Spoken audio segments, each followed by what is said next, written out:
오늘의 말씀은 성경에서 아주 유명한 인물 다윗입니다. 이스라엘에서는 가장 존경하는 왕이 누구냐 하면 다윗 왕이라 이렇게 말하고 있죠. 저 역시 다윗을 매우 좋아합니다. 그런데 다윗에게 과연 무슨 일이 있었는지, 그는 자기가 당한 일을 어떻게 해결하는지를 통해서 우리도 역시 바로 일을 해결하는 방법을 배우는 것, 그래서 하나님께 좀 더 가까이 갈 수 있는 방법을 오늘 여러분과 함께 나누고자 합니다. 자, 다윗 이야기를 하기 전에 저희가 신약 성경의 한 가지를 여러분과 나누고자 합니다. 신약에 보면은 집을 나간 탕자, 여러분 많이 들어서 알고 있죠. 집을 나갔어요. 자, 그는요 정말 많이 놀고 싶어요. PC방도 가고 싶고요, 새로 나온 휴대폰 가지고 게임도 많이 하고 싶고요, 저 킥보드도 막 타고 달리고 싶고, 저 멀리 구름 따라서 세상 바다를 날아가고 싶은 그런 욕망에 가득 찬 사람이었습니다. 자, 그 탕자 둘째 아들이죠. 그가 아버지한테 청구합니다. 아버지, 저에게 줄 재산, 유산은 아니겠죠? 살아계시니까 재산 있거든요. 지금 주세요. 나중에 주면 똥 된답니다. 지금 주세요. 제가 좀 써야겠습니다. 제가 한바탕 세상에서 한번 살아보겠습니다. 또 졸래고 하니 아버지가 그걸 뚝 떼어서 주었습니다. 그랬더니 그가요 그 재산을 가지고 어디로 달려간 줄 알아요? 지혜로운 사람이란 그거 갖다가 주식도 뭐 손해볼지도 모르지만 주식도 투자해보고, 아니면 뭐 풀빵장소도 해볼 것이고요, 아니면 무슨 사업도 한번 해볼 거 아니겠습니까? 그런데 그 탕자라는 미스터 탕자는 바로 미스터 술집으로 들어갔대요. 미스 술집으로 들어갔대요. 가서 온통 헐락을 누리며 살다가 이 사람 만나고 저 사람 만나고 이리 치고 저리 치고다 그 많던 돈이 이제는 서서히 줄어들기 시작하는 거예요. 줄어들고 나중에는 호주머니가 털털 다 비도록, 그래가지고요 그가 다 탕진했답니다. 탕진하고 나니 이제 어떻게 됩니까? 바로 거지죠. 그래서 이제 자기를 먹여줄 곳이 없어요. 딱 한 군데 찾았어요. 꿀꿀 돼지 막살 치르겠습니다. 거기에서 똥치는, 양치는 게 아니라 똥을 쳤어요. 돼지 똥을. 그런데 음식도 제대로 주지 않고요, 주엄나무 열매만 주는 거예요. 얼마나 배가 고프겠어요. 얼마나 이런 일하고 막 허리가 휘어지도록 일을 하는데 먹을 것이라고는 정말 짐승도 먹지 못할 그 열매를 주니 얼마나 배가 고프겠습니까? 그래서 그는요 눈물 콧물 찍찍 흘리다가 어떻게 됐어요? 이제 그 눈물이 바로 아버지를 그리워하는 눈물로 변했대요.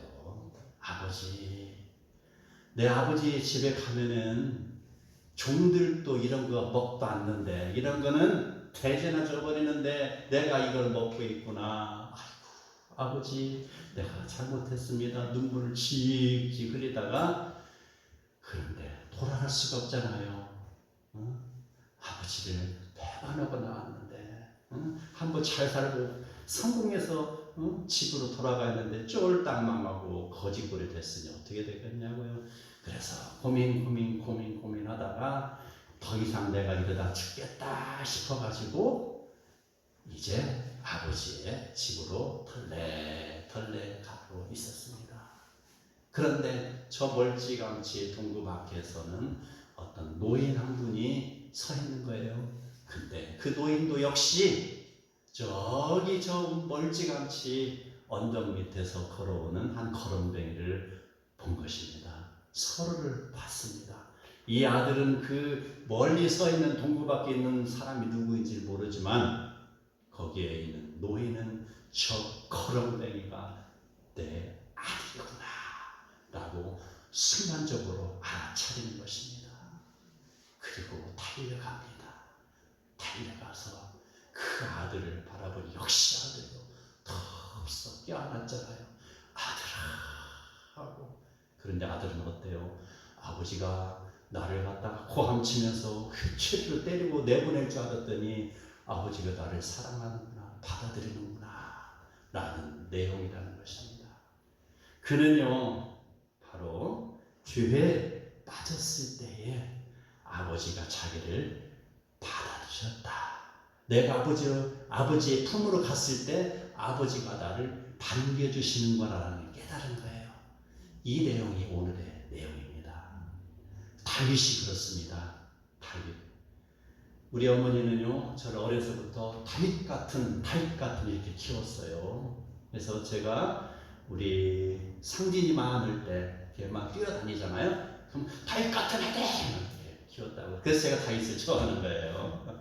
그리고 제가 다윗을 많이 닮았어요. 제가 찬양도 조금 하죠. 제가 시도 조금 잘 쓰죠. 문학적인 거 있고, 또 어디 가면 왜 이렇게 사람들이 뭘 이렇게 뽑아주냐고요. 뭐 하라고. 그러면 참 제가 다윗 같은 부분을 참 많이 닮았어요. 그런 거 봤을 때 뭐 그런 것 때문에 다윗을 좋아한다기보다는 다윗이 너무 솔직하다는 거예요. 그래서 제가 다윗을 좋아해요. 자, 그 고귀한 다윗 어떤 과정을 그가 겪고 그 생활했는가? 바로 믿음의 그런 사람, 성실한 사람이었다라는 것이죠. 그 다윗은요, 형들이 많이 있음에도 불구하고 형들이 다 무시한 양치기 했잖아요. 그래서 양을 치면서 맹수로부터 양들을 보호했죠. 보호할 때는 어떻게 했어요? 물매도 열심히 던지는 훈련도 했겠죠. 막대기를 가지고도 막 던지는 훈련, 때리는 훈련 해서 맹수가 오면은 맹수를 때리기도 하고 수염을 잡고 그 입에서 양 구했다라고 성경에 써 있잖아요. 용맹스러웠어요. 그 용맹함 속에는 누가 역사요? 성령의 충만함입니다. 성령이 그를 도우시지 않으면 어떻게 사자의 수염을 잡고 입을 벌리고 양을 구하겠냐 이 말입니다. 어려서부터 바로 신실한 신앙에 있는 다윗이었다라는 우리가 거기서 캐치할 수 있는 것입니다. 그는요 블레셋의 그런 골리앗 장군으로부터 이스라엘을 지킨 바로 신앙의 실천자여 용감한 승리자였던 것입니다. 자, 그러한 다윗에게도 약한 부분이 있습니다. 무엇이 약할까요? 여인에 약했다라는 것이죠. 여인에. 자, 사람들은요 누구나 약한 부분이 있어요. 자, 그 약한 부분에서 정말 그 약하면 안 되는 부분, 바로 영적인 부분이 약하면 절대 안 되는데 그 영적인 부분에서의 약함은 바로 하나님을 떠나서 우상을 섬기는 그런 사람들. 이거는 돌이킬 수 없는 거예요. 우상을 섬기면 해결 방법이 없어요. 자, 그런 사람 누구예요? 바로 북이스라엘의 여로보암이 있죠. 또 그의 후손 쭉쭉쭉쭉 내려가면 아합이 있죠. 북이스라엘의 대통령이죠. 왕들은 온통 우상을 섬기는 그런 왕들이었어요. 돌이킬 수 없어요. 그런 잘못, 바로 우상을 섬기는데 하나님 잘못을 뉘우치고 돌아오면 물론 하나님이 받아주시지만 그는 아주 치명적인 그런 잘못을 저지르고 있다라는 것입니다. 돌아올 수가 없어요. 왜? 바로 자기 마음의 판에 우상이 박혀 있어서 회개할 줄도 모르는 것이죠. 바로 그러한 약한 부분이 있는 아주 그 돌이킬 수 없는 약함, 바로 영적인 약함인 것이고요. 두 번째, 바로 육적인 약함이 있는 사람이 있어요. 바로 하나님을 믿어요. 분명히 하나님을 믿으면서라도 육적인 연약함 때문에 실패한 사람이 있습니다. 성경에. 자, 그 사람을 누구냐? 바로 사울이라는 임금이었죠. 그는요 명예와 권력에 약해서 실패한 사람이죠. 또 있습니다. 아간이 있습니다. 아나니아와 삽베라가 있습니다. 그는 하나님을 믿지 않는 것이 아닙니다. 그럼에도 불구하고 그들은요 재물에 눈이 멀어서 바로 실패한 사람, 죽은 사람이 되는 것입니다. 또 있습니다. 눈이 약해서 바로 실패한 사람이 있습니다. 미스터 삼손.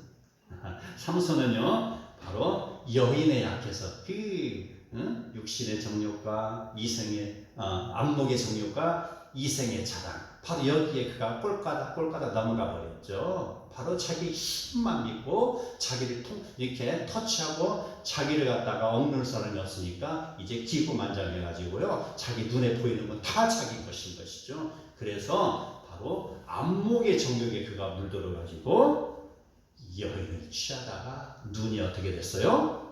업힌당했잖아요. 그런 사람이 있습니다. 자, 그렇기 때문에 우리는 어려서부터 우리 자녀를 키울 때 어떻게 키워야 돼요? 믿음으로 키워야 한다. 믿음으로. 우리가 이렇게 새벽 예배도 나오고 주일 예배도 나오고 3일 예배 또 금요 기도회 아니면 우리 교회 날마다 성경 공부하잖아요. 오전에 9시 반부터 성경 통독을 하잖아요. 이걸 제가 강행하는 이유가 뭡니까? 한순간이라도 우리가 하나님과 동행하며 살자라는 취지인 것이죠. 그래서 우리 성도들 정말 바쁜 중에도 함께 오셔가지고 성경 읽는 게 얼마나 아름답고 귀한지 모르겠어요. 바로 이러한 교육이 우리 자녀들에게 전달이 되어야 된다는 것입니다. 믿음으로 키우면은요, 그런 여러 가지 그런 정욕, 안목의 정욕, 그다음에 육신의 정욕 이런 것을 우리가 이길 수 있는 것입니다. 그들이 하나님을 안 믿은 것이 아니죠. 하나님을 믿었지만 이러한 육신의 연약함을 인하여서 그들은 망했다, 실패했다라는 것이죠. 자, 오늘 다윗 역시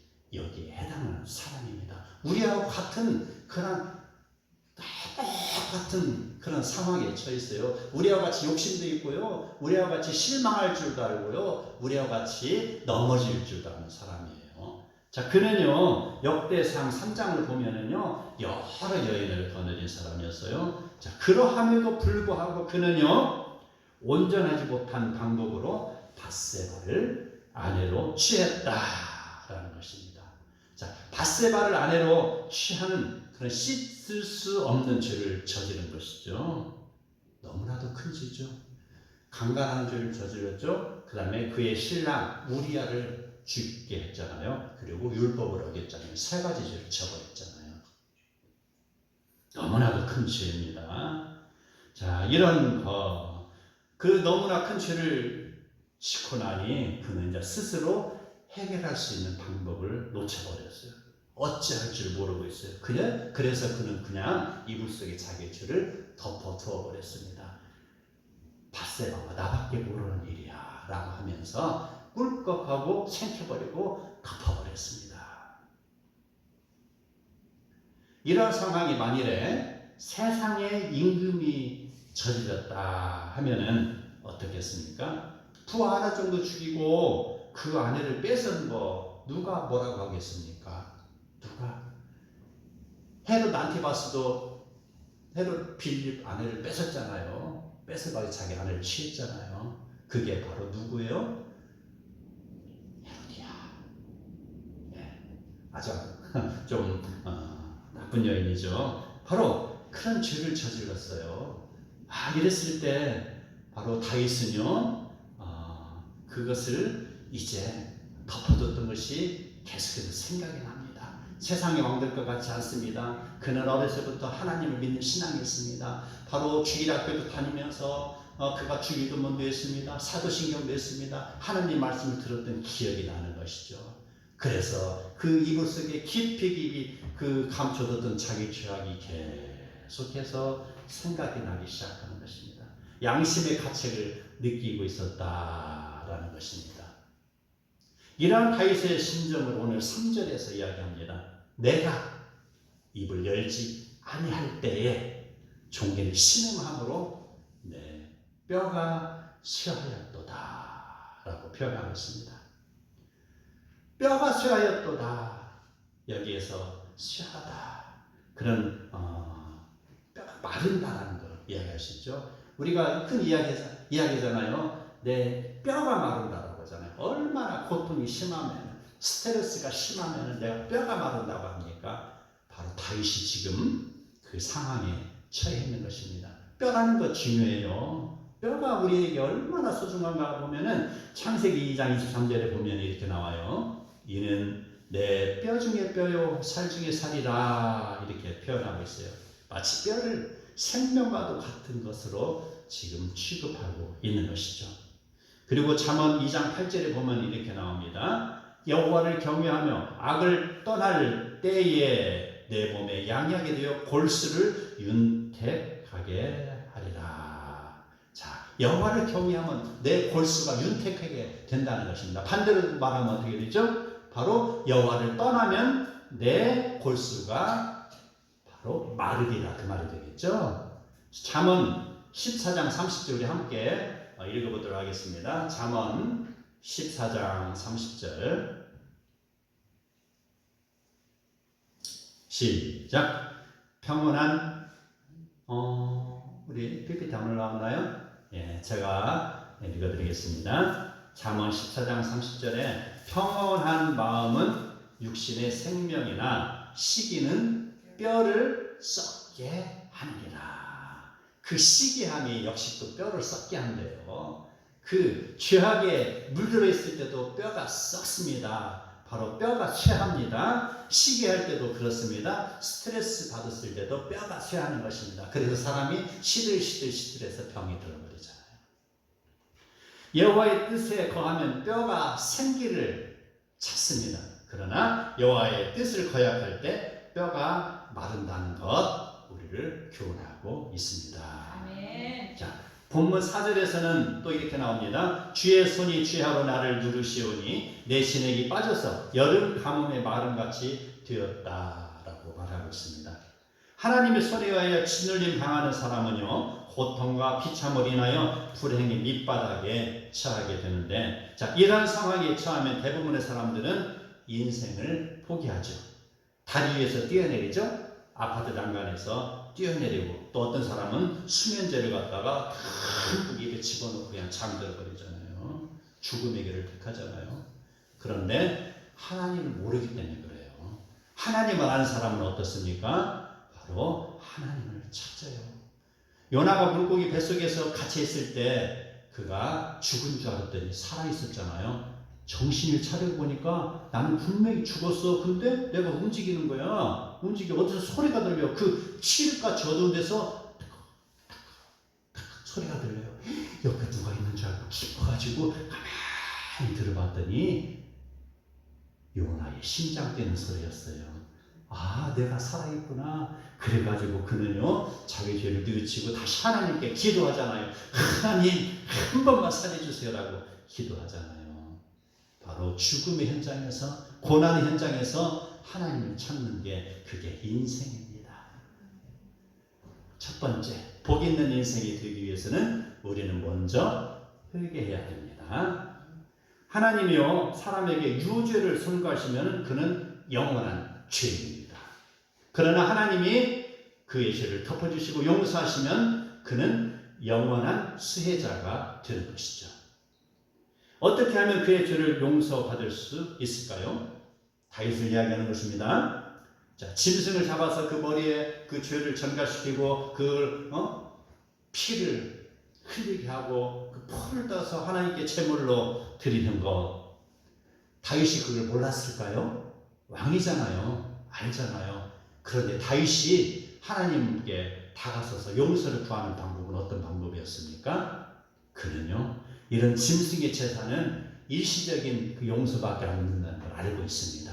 그는요 바로 영원한 속죄를 이루기 위해서 하나님을 만나야 된다는 걸 알고 있는 것이에요. 그가 그 제사를 통해서 일시적으로 뉘우치기보다는 하나님으로부터 영원한 속죄를 받기 원했다는 것입니다. 자기 자신의 죄가 얼마나 깊었는지, 얼마나 큰지 죄가, 그래서 그걸 뉘우치기 위해서 또 얼마나 많은 눈물을 흘리며 그의 침상을 적셨는지, 눈물을 흘리면서 하나님께 부르짖었지만 그는 해결받지 못했습니다. 아무리 씻어도 지워지지 않는 그 죄악들입니다.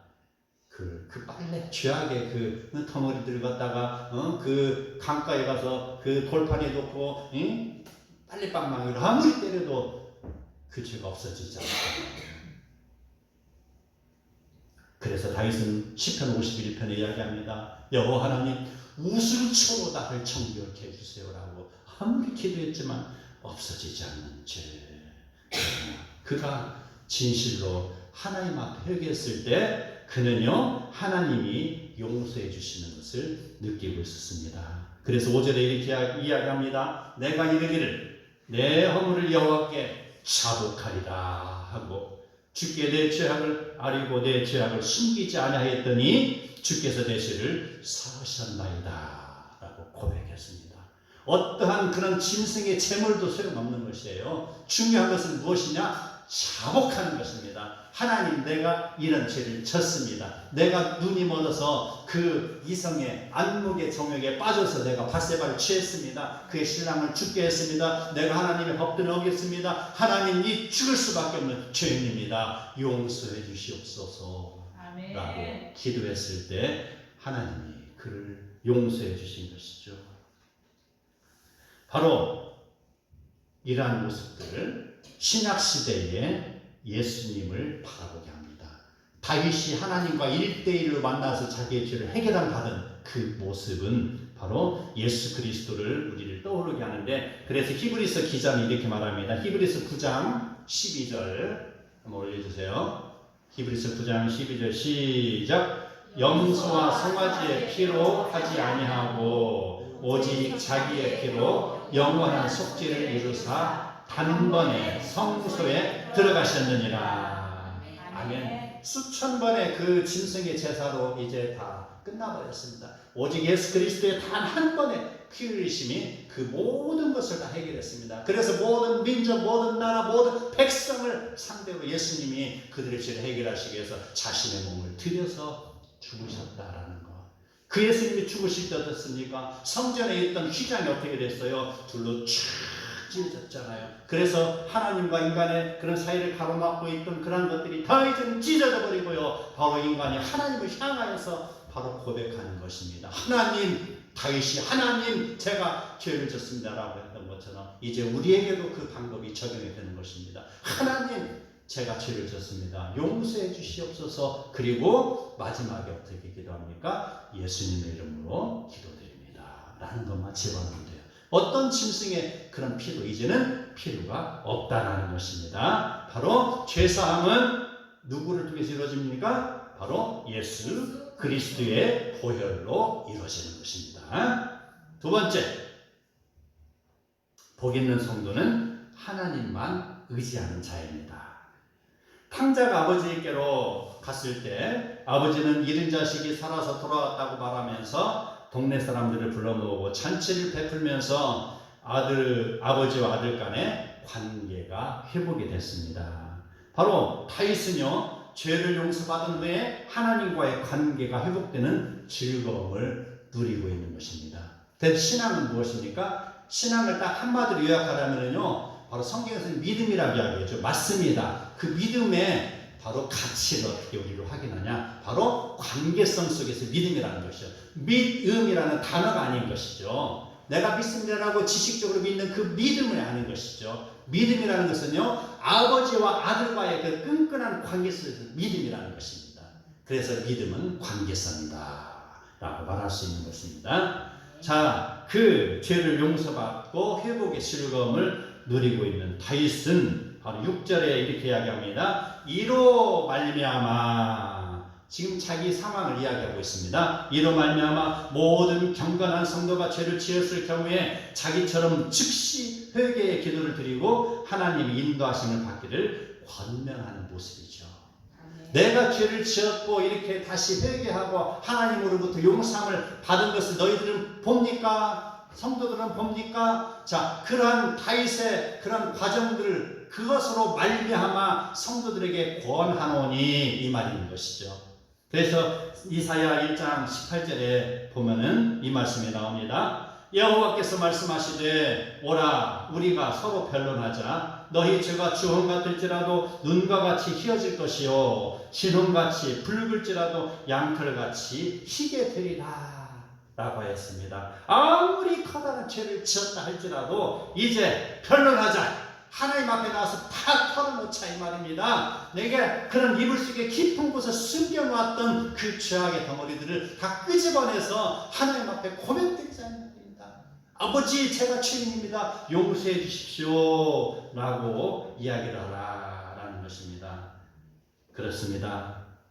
회개하는 자에게는 바로 홍수가 범람할지라도 그 성도를 상하지 못하게 합니다.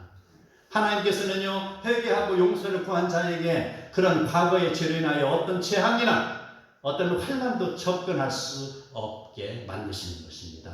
홍수가 범람한다. 우리가 많이 알고 있죠. 노아의 홍수. 바로 죄악으로 인하여서 세상이 그런 어두워졌잖아요. 타락했잖아요. 그 타락을 심판하기 위해서 홍수를 냈잖아요. 바로 그 홍수를 이야기합니다. 심판. 바로 그 홍수가 범람할지라도 성도에게 미치지 못하리라. 과거에 내가 어떤 죄를 범했을지라도 그것을 인해서 내가 그걸 회개했는데 그것을 인해서 지금 내가 정죄함을 당하지 않으리라. 이 말이 되는 것입니다. 바로 이 이야기는 즉슨 그런 사죄의 완전성을 이야기합니다. 구원의 능력을 약속하시는 것입니다. 그럼 우리는 한번 하나님과의 만남이 이렇게 있으면 그걸 믿고 따르면 되는 것이죠. 아버지가 그 아들에게 너는 내 아들이라 라고 했는데 아들은 자기가 아버지에게서 태어난 걸 알지 못해요. 그래서 아버지 맞습니까? 어머니 맞습니까? 라고 하면 그래 너는 내 아들이라고 했잖아요. 또 물어봐요. 또 물어봐. 그러면 그 다음에 뭐가 주어져? 꼴방해주잖아요. 이 녀석이 넌 내 아들이라니까. 바로 그런 관계성, 사지의 완전성, 구원의 능력이라는 것입니다. 그래서 우리는 약속의 말씀을 믿고 따르는 것입니다. 그래서 믿음은 들음에서 난다라고 했습니다. 네.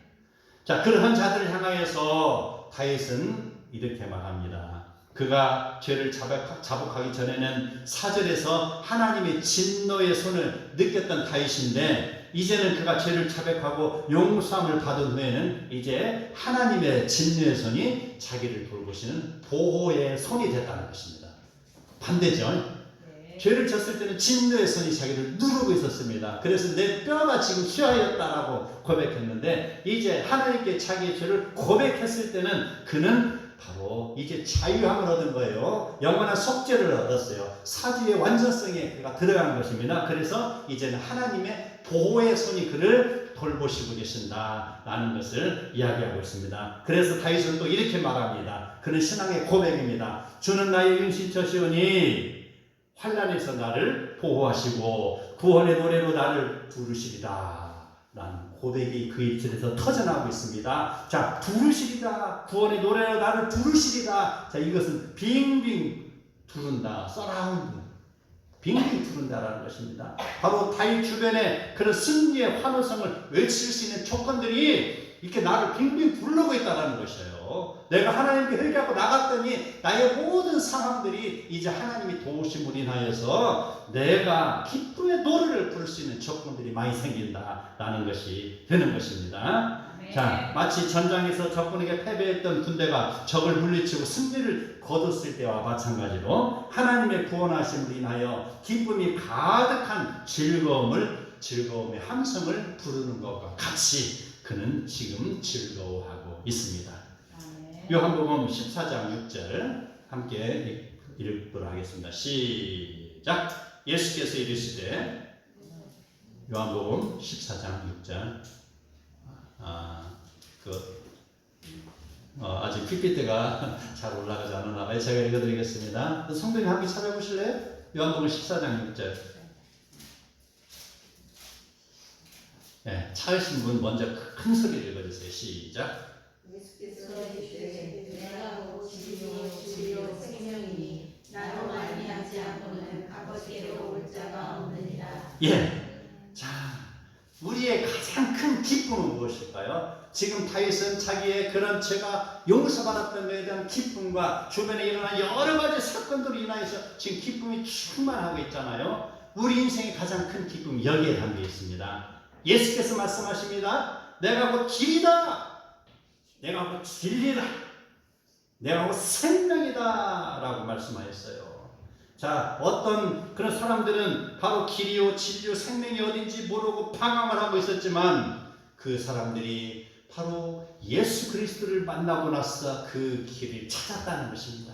진리를 찾았다는 것입니다. 생명을 찾았다는 것입니다. 이것이 가장 큰 기쁨이 된다라는 것입니다.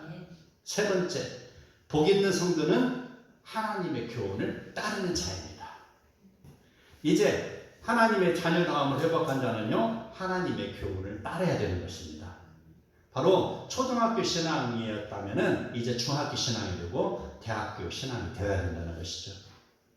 그러므로 우리는 다시는 죄를 짓지 않도록 날마다 노력을 해야 되는 것입니다. 우리가 죄를 안 지을 수는 없습니다. 날마다 죽는다는 각오로 하나님께 회개의 마음을 가지고 엎드리면 하나님이 우리의 인생이 주인이 되십니다. 하나님이 우리 인생의 등대가 되십니다. 매 순간순간마다 항상 우리 곁에 서서 조언해 주실 것입니다.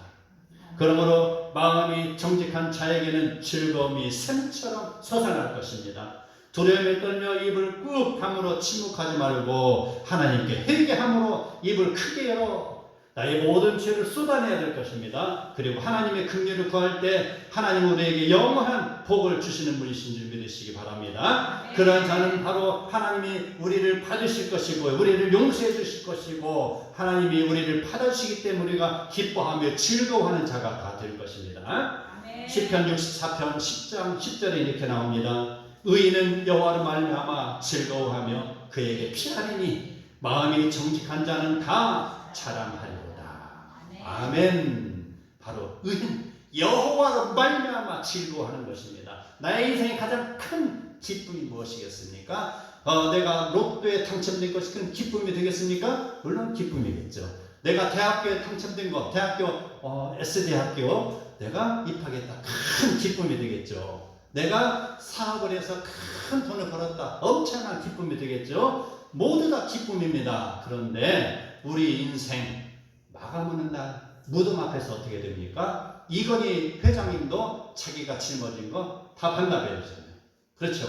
학식이 뛰어난 이어령 박사님도 자기 지식도 다 반납해야 된다는 것입니다. 그런 거지도 자기가 보물처럼 여겼던 거저 하나밖에 없는 거지도 그걸 다 반납을 해야 된다는 것입니다.